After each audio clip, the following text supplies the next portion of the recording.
Are you curious about bodies, pleasure, and possibilities? And what about curious about what others are up to on the planet when it comes to pleasure, sex, and play? Have you considered what pleasure can do for your life, your body, and your bank account? Do you know something magical, delightful, and out of this world orgasmic is not only possible for you, but totally available to you? If you're ready to be the magical, sexual, sexy beast you know you can be, and you just need the tools to get there, you're in the right place. Now, here's the host of The Pleasure Zone, sensual movement artist, relationship and sex alchemist, Milica Jelenic. Oh, welcome, my sweet pleasure seekers. And if you're listening to this today, you're probably somebody with a uterus, or you're in a relationship with somebody with a uterus, and you're hoping to get some answers and solutions to what's going on with all this pain, this endometriosis that's going on in either your body or your friend lover's body. Who knows who these people are that you're interested in helping? Could be you, could be somebody else. So let's start with the understanding of what is endometriosis. So endometriosis is actually defined as a disease where tissue similar to the lining of the uterus grows outside the uterus, tends to cause a lot of pain, and it can actually lead to infertility. It's really, really common, which is a fascinating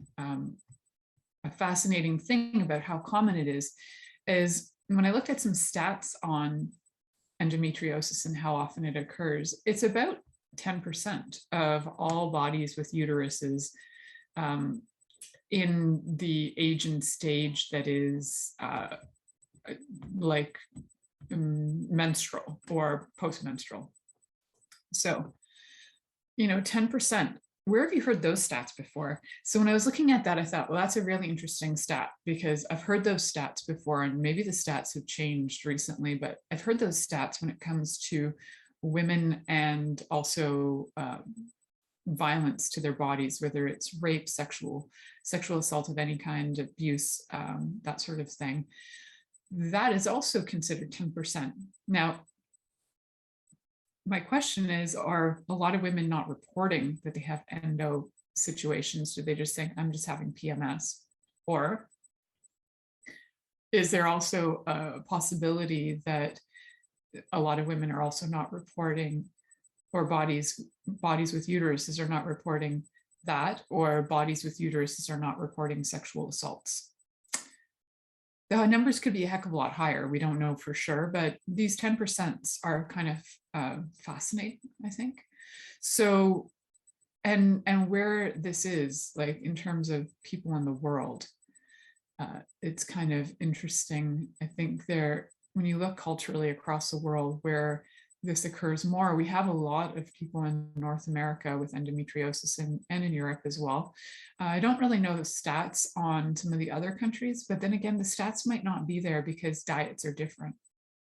And I'm not saying that diet is 100% of the cause of endometriosis, but I do know that it has an impact, that when you change your diet, you add some different things nutritionally to your life, that it can alleviate a lot of the pain from endo. So if endometriosis is causing you massive pain, if you've basically been told you have endometriosis and then you went, oh, I'm going to have pain for the rest of my life. Everything I'm reading says you can't cure it. Everything that I'm reading says it can cause infertility, yada, yada, yada. What if that is just one perspective? And what if we are way more magical than we ever considered?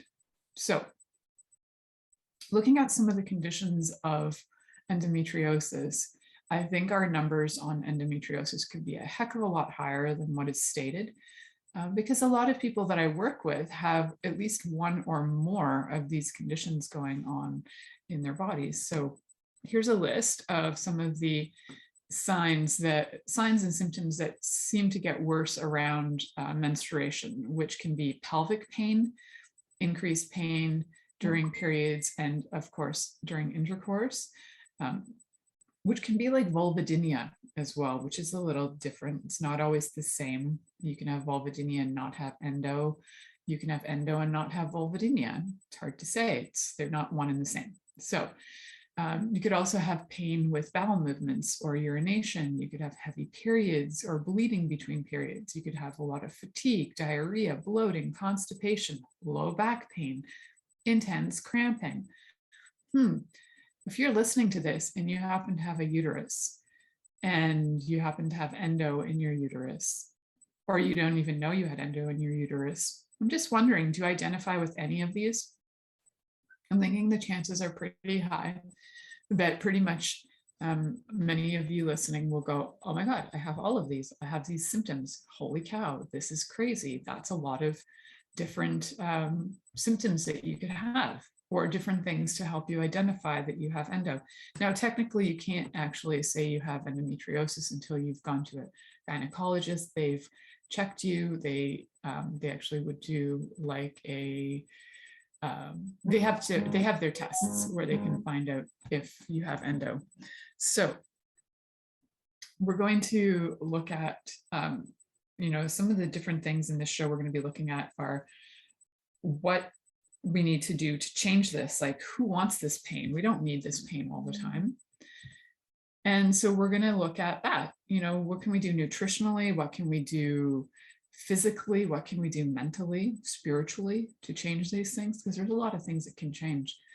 If you happen to be part of my PMS and menopause course, I think you would have gotten a lot of this information. And if you haven't been part of my PMS and menopause course, head on over to my website, milicajelenic.com. And in there under classes, you're going to find a list of the 4 classes that I've got. And the one is called Menstruation and Menopause with Ease. I have a lot of information in there that will help also with this, with endometriosis. And one of the things in there that I add to every aspect of the classes is that there's physical things. And I do some demonstrations, and I did this class with my mom as well.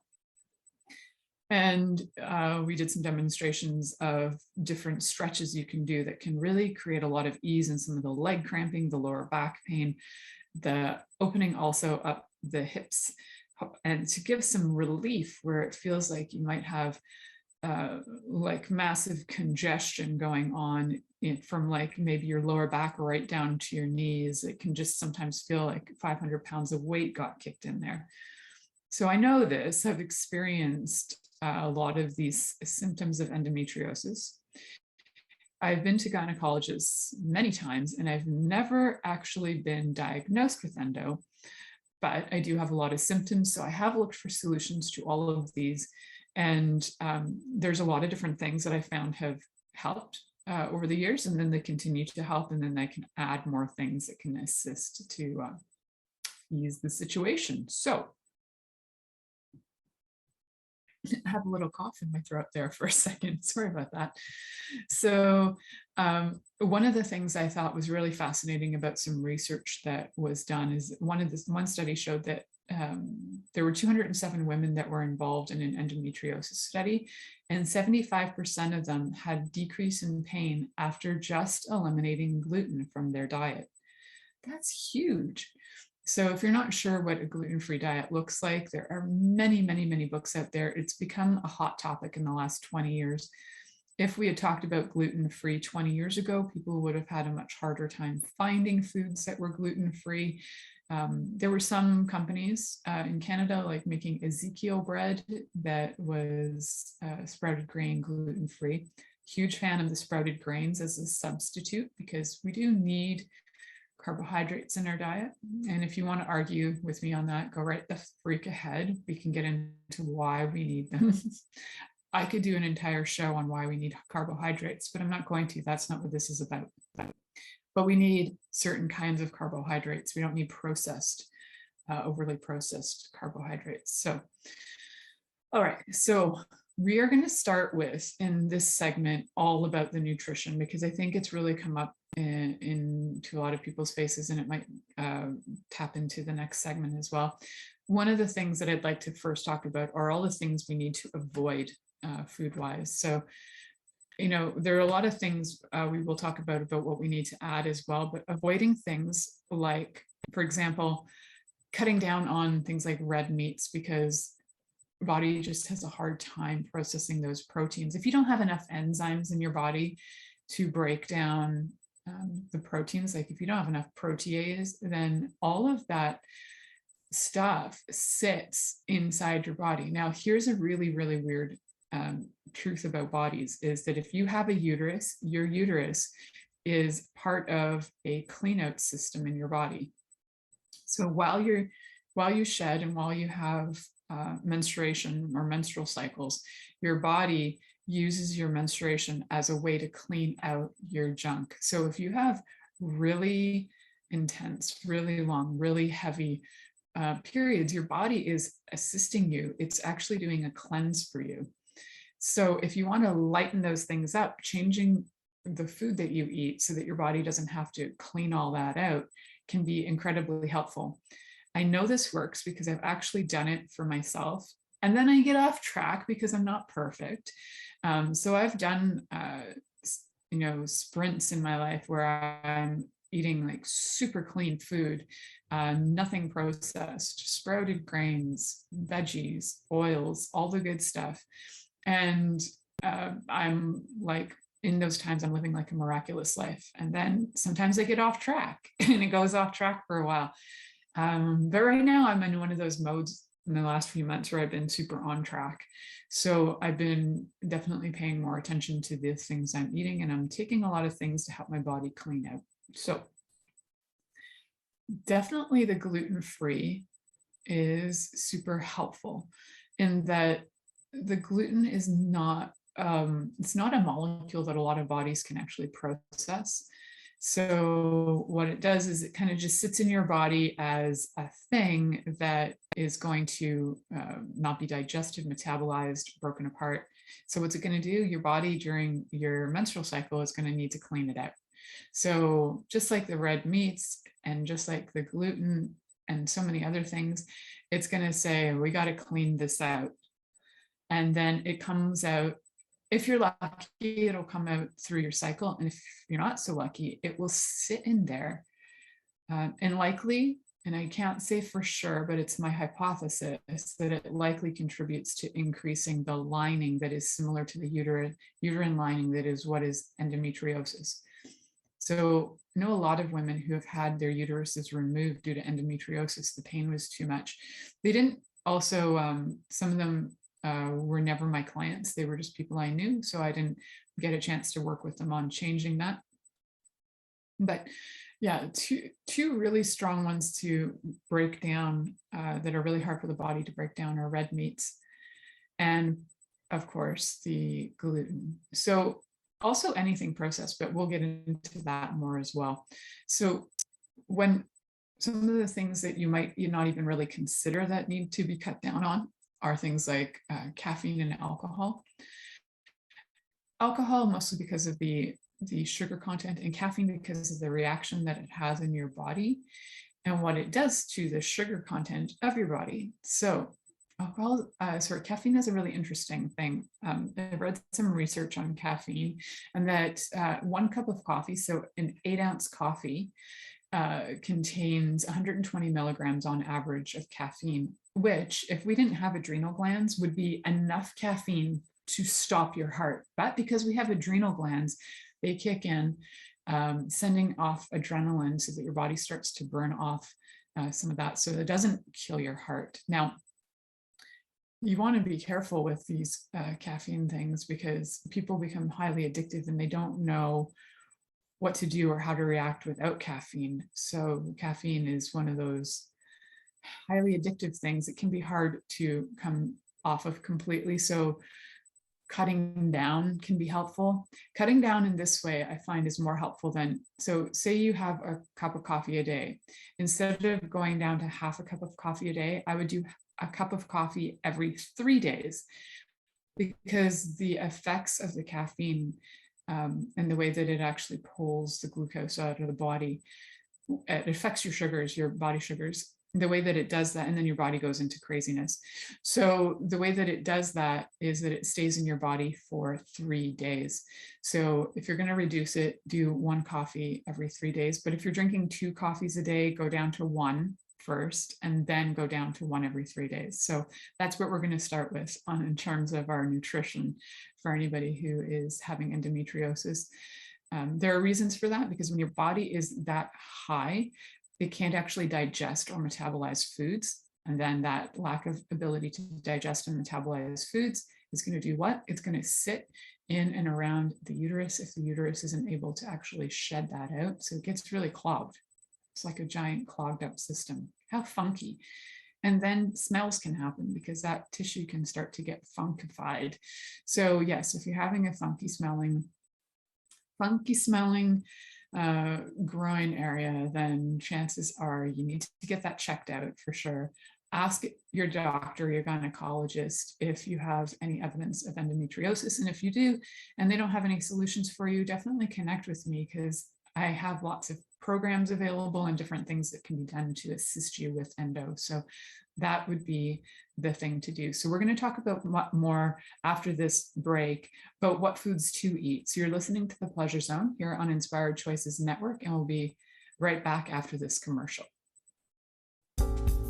Are you secretly a voyeur, wondering what's going on in other people's sex lives?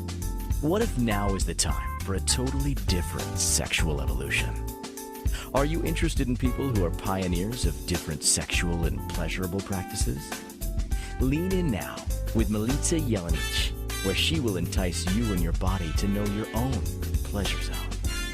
On the Pleasure Zone radio show with sensual movement artist Milica Jelenic, you'll receive tools, inspiration, and a foundation to allow yourself to receive more in your sex life, and quite possibly other areas of your life as well. Listen for The Pleasure Zone with Milica every Monday at 8 p.m. Eastern Time, 7 p.m. Central Time, 6 p.m. Mountain Time, and 5 p.m. Pacific Time on InspiredChoicesNetwork.com.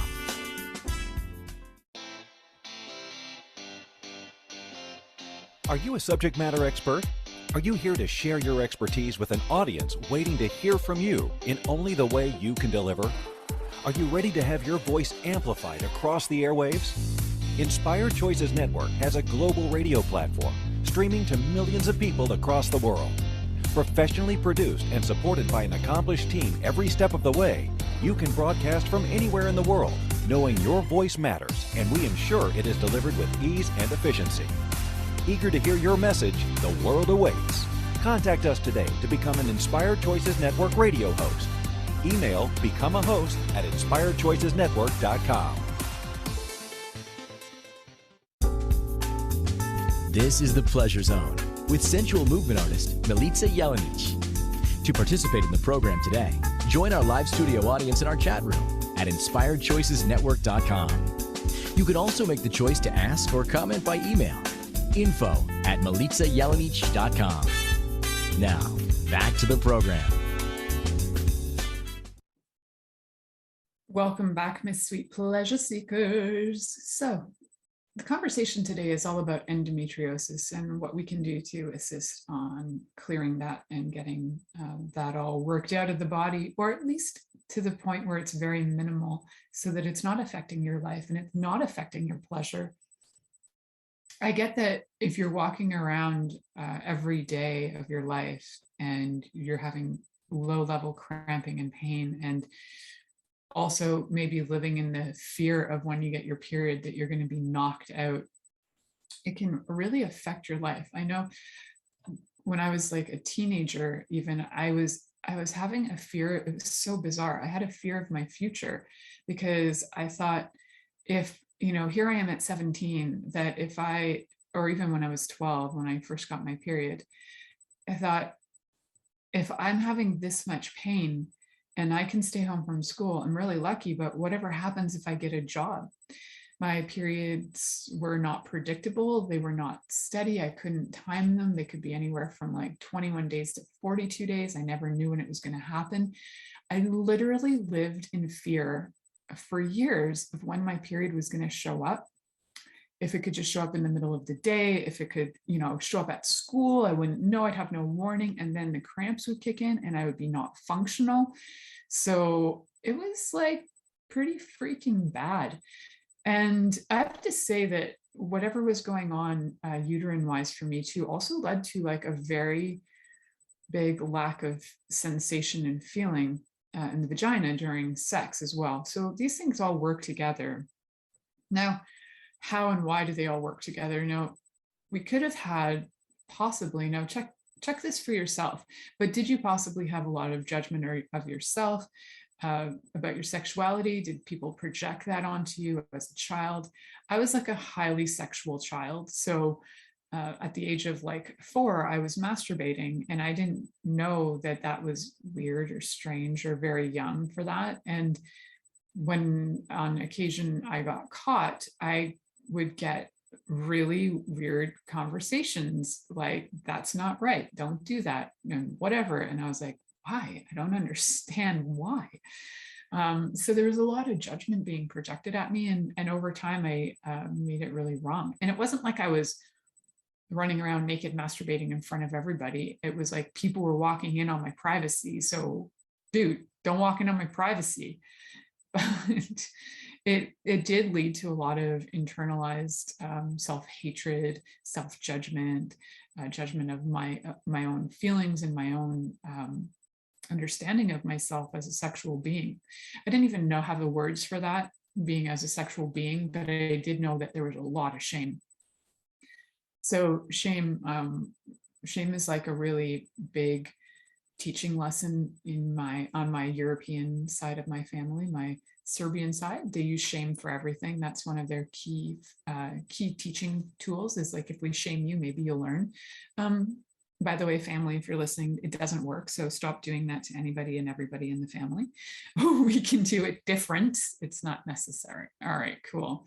And if you are in a family, or if you use shame as a way to teach, there's better ways.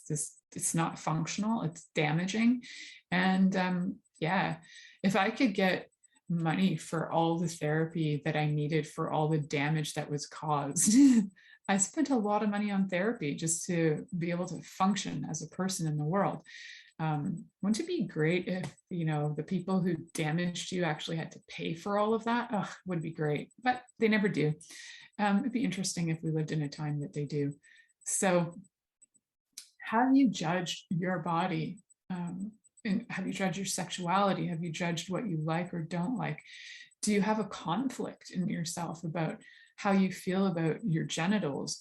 Do you feel like your genitals are ugly? Do you have a conflict even in your uterus, for example, with what it means to you to be, say, to identify as a woman or a body with a uterus? Do you have a resistance to that? Do you have any resistance to the idea of what a uterus means, like motherhood? Uteruses are required to hold a baby. So we could have a lot of underlying thoughts that come in with the uterus, where, you could have, we could have them, just check it out for you. Do you have a conflict with an ongoing conflict with mothering or motherhood? I'm not sure. Maybe you do. So I haven't done a massive study on people with endometriosis and what their past history is and what their healing is. And I haven't done that, but that would be a great study for somebody to do who is looking at all things endometriosis, and you're looking to do a master's degree. Go out, take that one and let me know the results. I'd love to hear it. Unless I choose to go and get my master's degree, I haven't chosen to do that yet. But I do feel like there's a connection between the emotion and the physical. And I know there's a doctor in Germany who's no longer alive. His name's was Dr. Hammer, and he did massive amounts of research on bodies and the emotional conflicts that they have, that are continuing to run in their bodies, and that once they begin to resolve their conflicts, that their body begins to heal. So he did all of that. He did research and he looked at brain scans, and you could see correlations.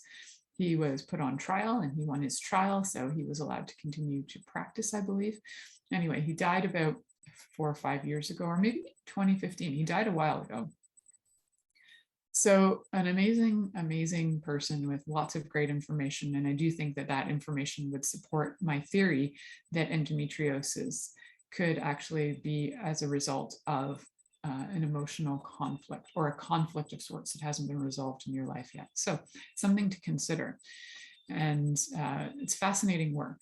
So you can look up the work. It's called Germanic New Medicine, if that's something that fascinates you. And there are practitioners around the world who do that.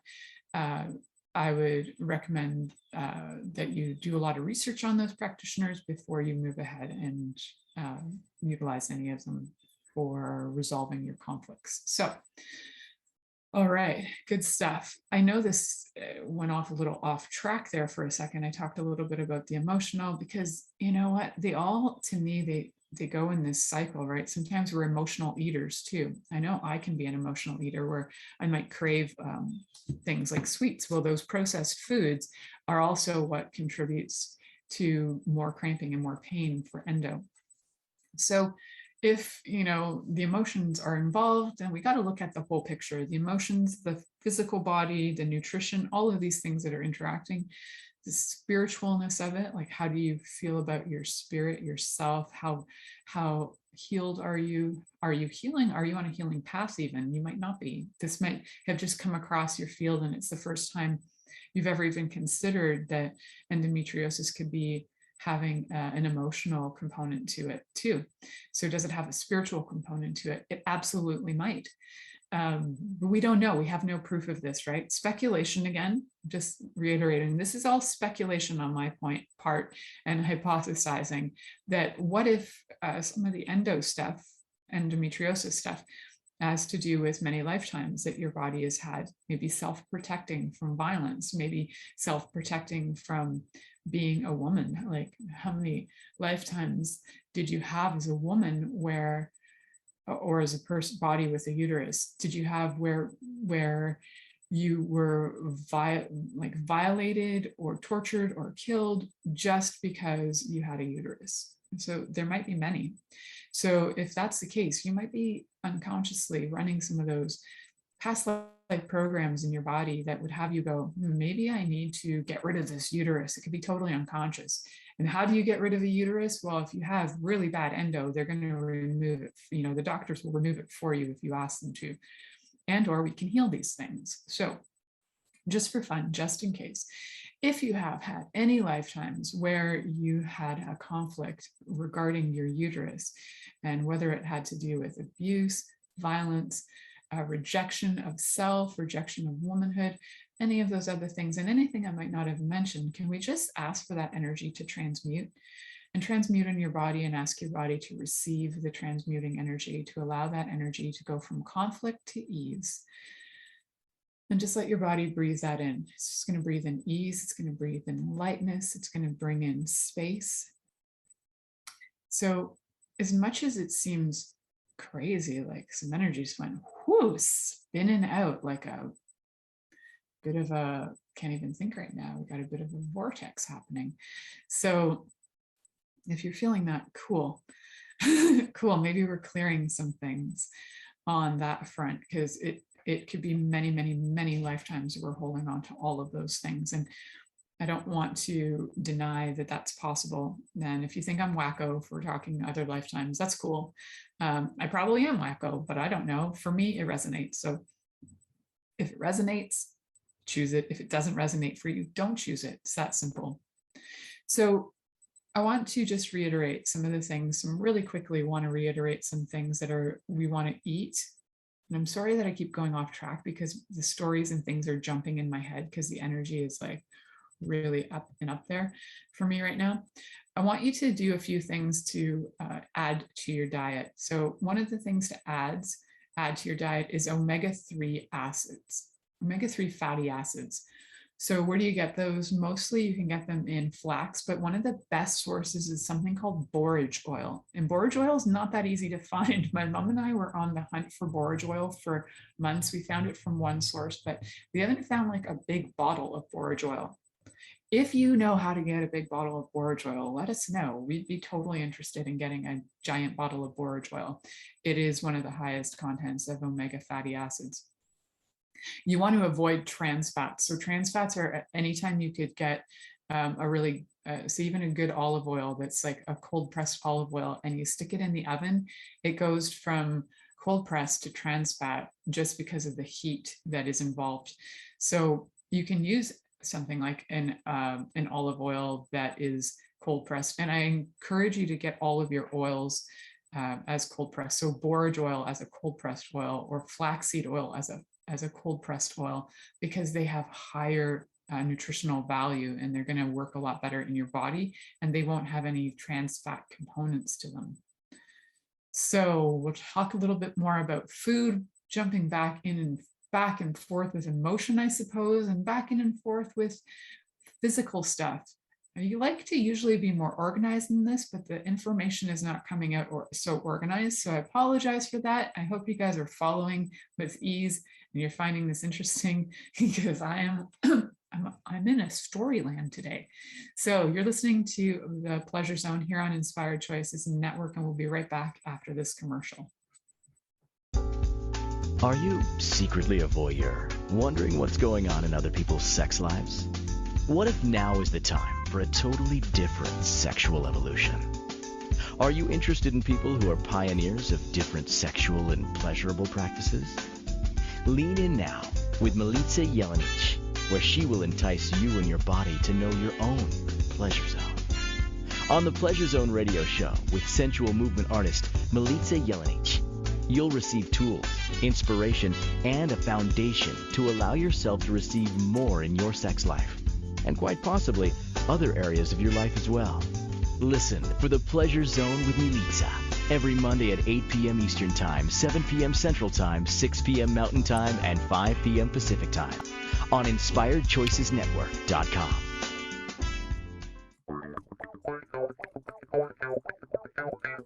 Interested in masturbating for money, copulating for consciousness, and pleasuring on purpose?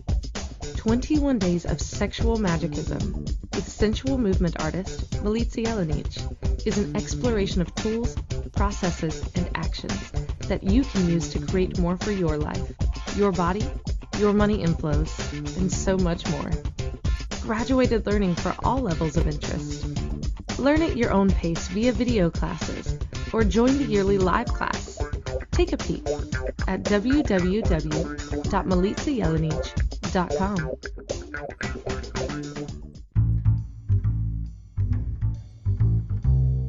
How wonderful would it be to carry your favorite Inspired Choices Network host with you throughout your day? Well, now you can. Inspired Choices Network now has its very own mobile app. Our free app offers live streaming shows, along with thousands of podcasts and TV episodes. Our shows cover a wide variety of topics. Whether you're waking up with us, carrying us through the day, and taking us to bed with you, we're always here for you to enjoy. We're easy to find. Just search for Inspired Choices Network in the Apple App Store or Google Play Store. This is the Pleasure Zone with sensual movement artist Milica Jelenic. To participate in the program today, join our live studio audience in our chat room at InspiredChoicesNetwork.com. You can also make the choice to ask or comment by email, info@MilicaJelenic.com. Now, back to the program. Welcome back, my sweet pleasure seekers. You're listening to the Pleasure Zone here on Inspired Choices Network. And today we are talking all about whether or not endometriosis has been stopping you from having pleasure. Now, there's a lot of reasons why it would be stopping you from having pleasure, because walking around with pain all the time would definitely contribute to having issues with pleasure. Now, it's not that you might have pain all the time, but it would be more consistent that you would have pain regularly. So one of the things we were talking about in the first few segments was a little bit of the emotional components, a little bit of the dietary/nutritional components. And I want you to just share with you a few more tips on the food front. So definitely eating more things that like fruits, vegetables, and whole grains. I would modify the whole grains actually to sprouted whole grains, because they have more nutritional value and they have something that's called metabolic waters in them. And metabolic waters break down in your body in a whole different way that actually give your body more hydration. And they also, and how do you find those? You can look on packages of breads and different grains, and they'll actually say sprouted whole grains, and you can get grains and you can sprout them yourself. You don't have to wait 10 days for them to actually turn into a sprout. You put them in water overnight and they begin to sprout. That's even just as good. You want to use water that's like super clean. So, what is that water called? It's like it's not just filtered, but it's anyway, if I remember what it's called, you usually have to buy it unless you have distilled. That's what it's called, distilled water. So just hopefully, yes, that's the correct one. And so yeah, using that can be super helpful as well. So remembering to get, so here's something about, just before break, I was mentioning omega fatty acids, and here's something to remember about omega fatty acids and oils, because our bodies do need oils. And the omega fatty acid type oils, like I was mentioning flaxseed oil, bodies can do really well, especially with things like constipation and just feeling more hydrated and feeling more alive, and even improves like your skin and your hair as well, is to have, for every 50 pounds you weigh, have a tablespoon of oils in the day. So I like to get my sprouted grain breads and dip them in like flaxseed oil. I love it. Also, I'll sometimes just pour it onto my veggies like a salad. And so I'll have the raw oils on salad. So you can absolutely use them in different ways. A little bit of, flaxseed oil, some lemon, and you're making your own, you're basically making your own salad dressing, and it tastes great, and your body's going to love you for it. Unless, of course, you're allergic to lemons or flaxseed. So then there are other high omega fatty acids that you can take as well.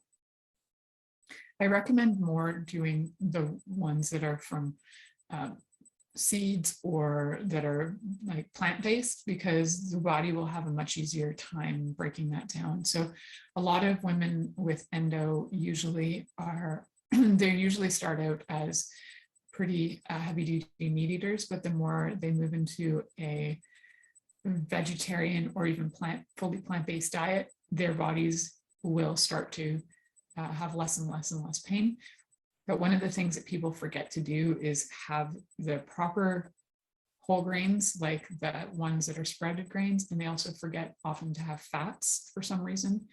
So you need your omega fatty acids, you need your fibers, there are basically 6 main things that your body needs to eat, and proteins are one of them as well. And you can get your proteins from sprouted nuts, actually. So you can put things like walnuts into water overnight, or almonds are really great. If you put them into distilled water overnight, you can do like 3 ounces in water overnight. I usually do like a cup full, and then it lasts me a couple days, and then sprout them up.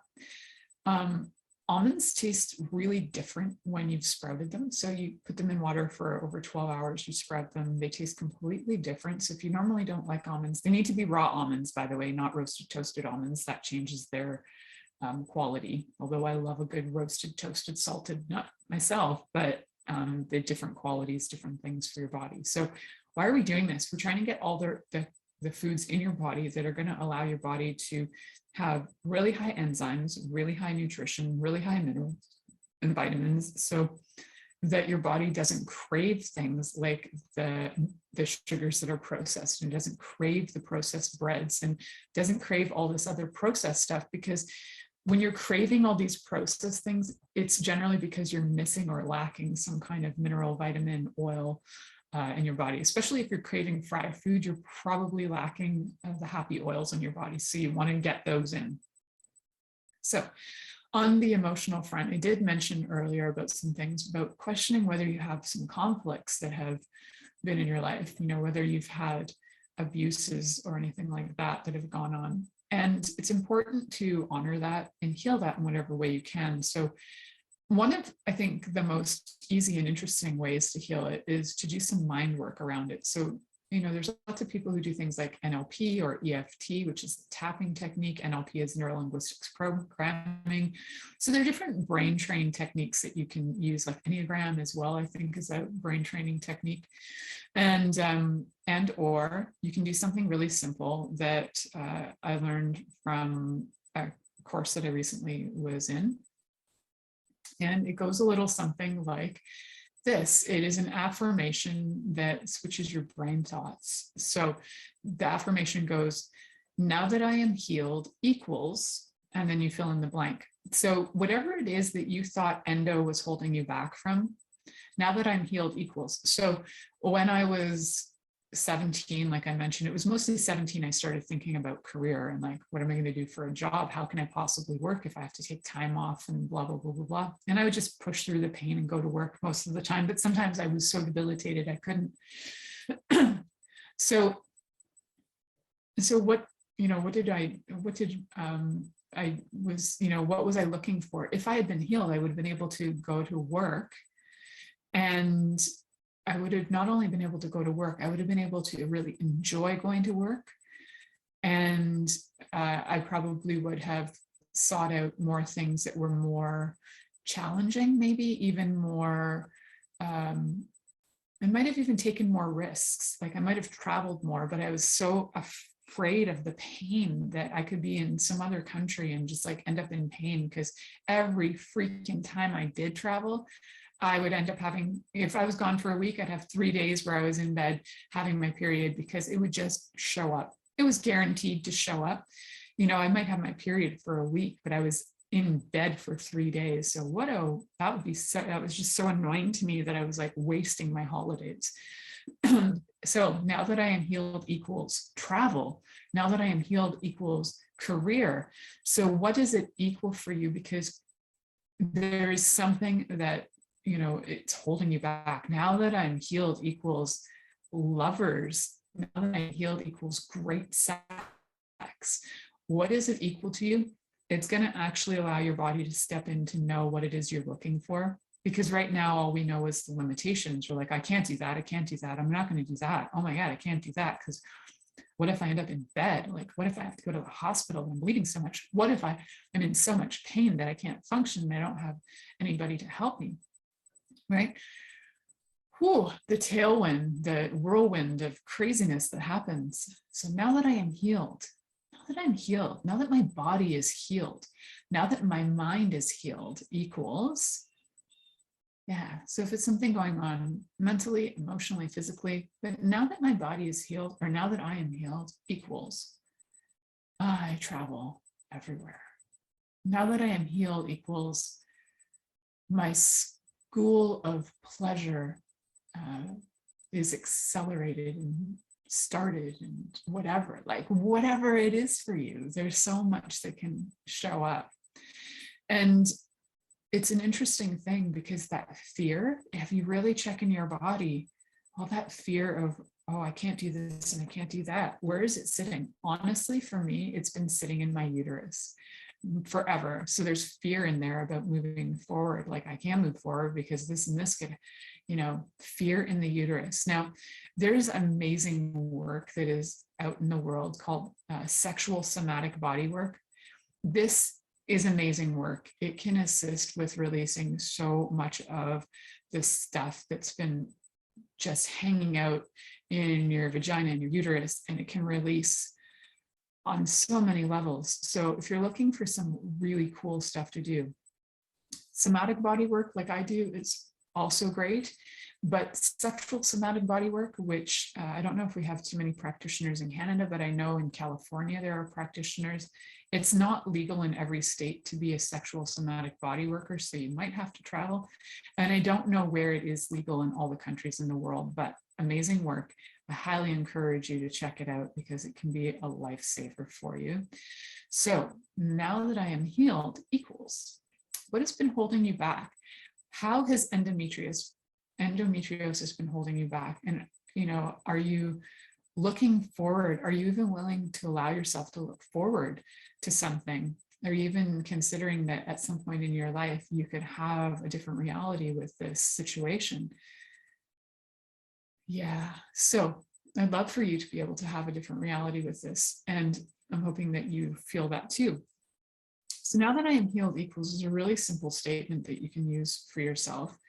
And you know me in the work of Byron Katie as well. I love that work too. Is it true? Like you can just sit with that. Like when you're going through stuff like, oh my God, I'm going to have endometriosis for the rest of my life. That's probably a thought that comes up. Is it true that you're going to have this for the rest of your life? Where's the proof? without that thought, who would you be? How would you feel? And then turn it around. Turning it around could be the now that I am healed equals. That's an excellent turnaround. Awesome. So we're going to head to our next commercial. You're listening to The Pleasure Zone here on Inspired Choices Network, and we'll be right back after this commercial. Are you secretly a voyeur, wondering what's going on in other people's sex lives? What if now is the time for a totally different sexual evolution? Are you interested in people who are pioneers of different sexual and pleasurable practices? Lean in now with Milica Jelenic, where she will entice you and your body to know your own pleasure zone. On the Pleasure Zone radio show with sensual movement artist Milica Jelenic, you'll receive tools, inspiration, and a foundation to allow yourself to receive more in your sex life, and quite possibly other areas of your life as well.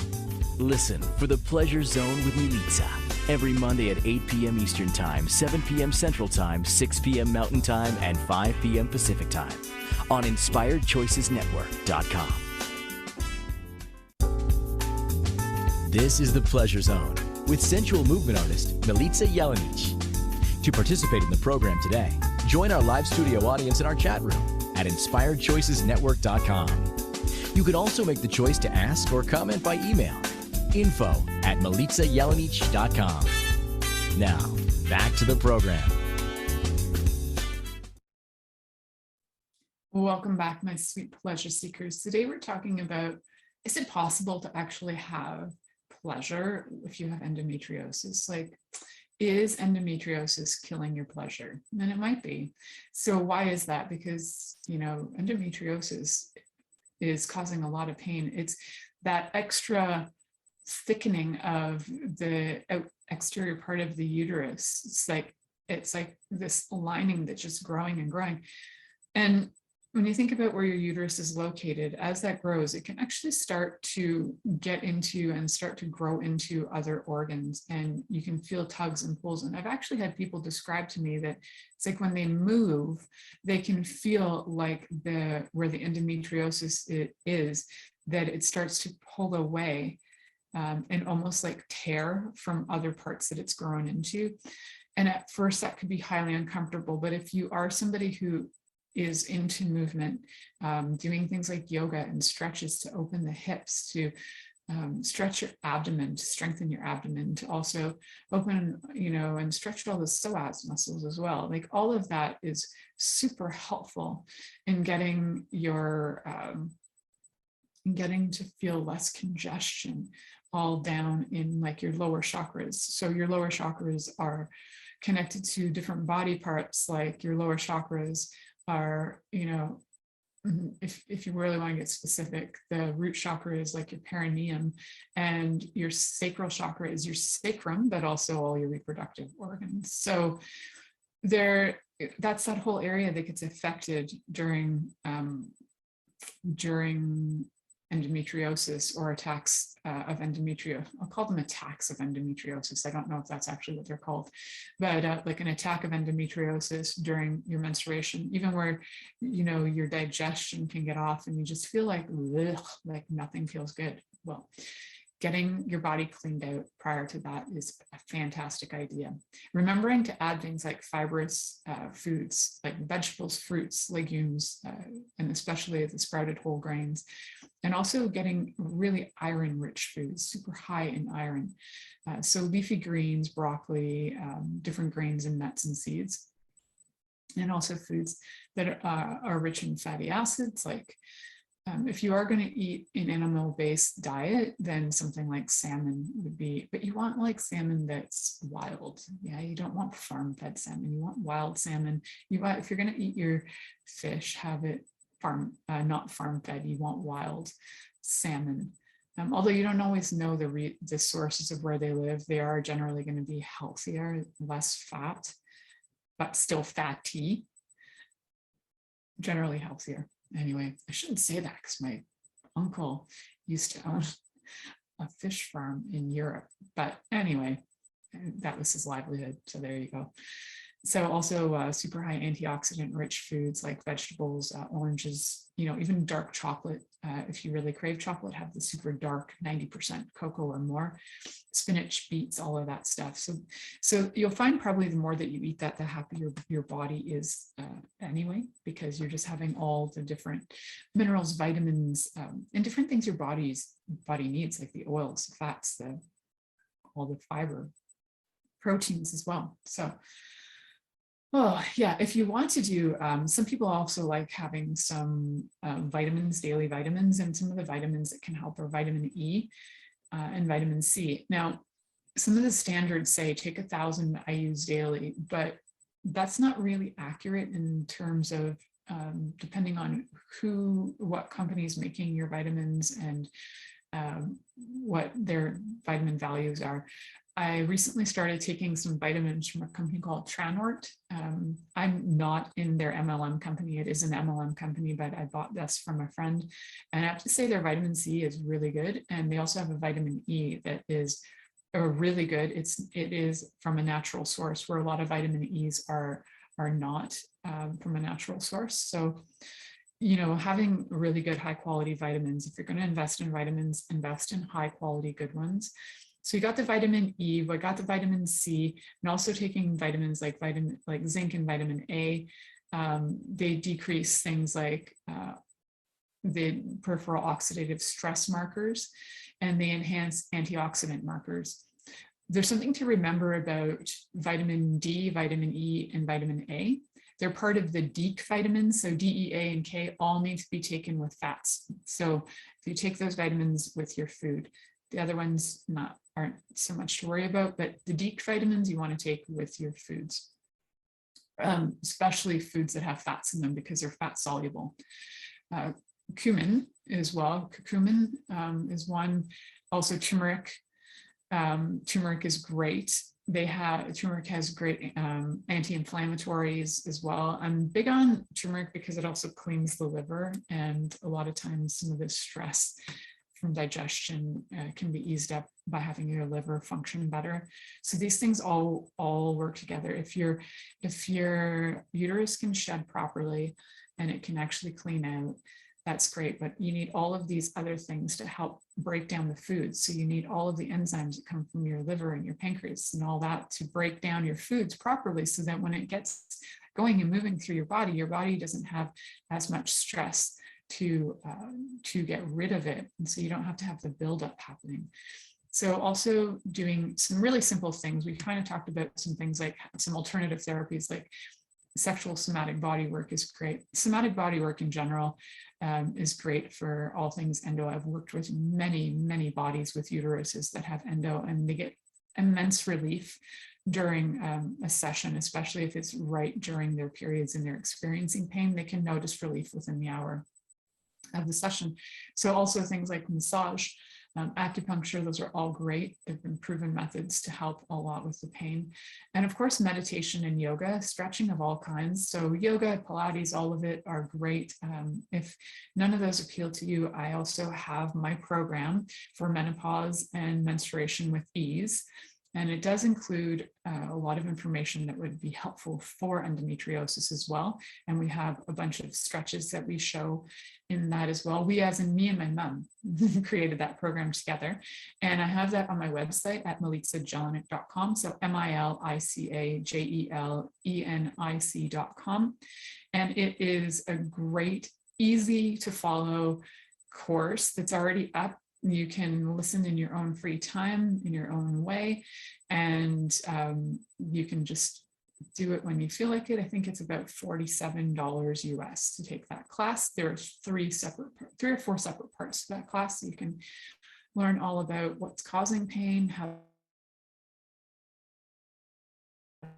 to relieve it.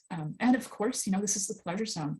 Having some great fun with sex. If your uterus hurts, then finding other ways that you can have and connect with your lover through things like carezza, which we talked about before, that doesn't necessarily involve penetration, but lots of touch, lots of love, lots of looking after the bodies. So stay tuned and turn on until next week when we have how to. Thank you for listening to The Pleasure Zone with sensual movement artist Milica Jelenic. The Pleasure Zone returns next Monday at 8 p.m. Eastern, 7 p.m. Central, 6 p.m. Mountain, and 5 p.m. Pacific on InspiredChoicesNetwork.com. We hope you'll join us. Until then, have the best week of your life by choosing to be turned on and tuned in to your body.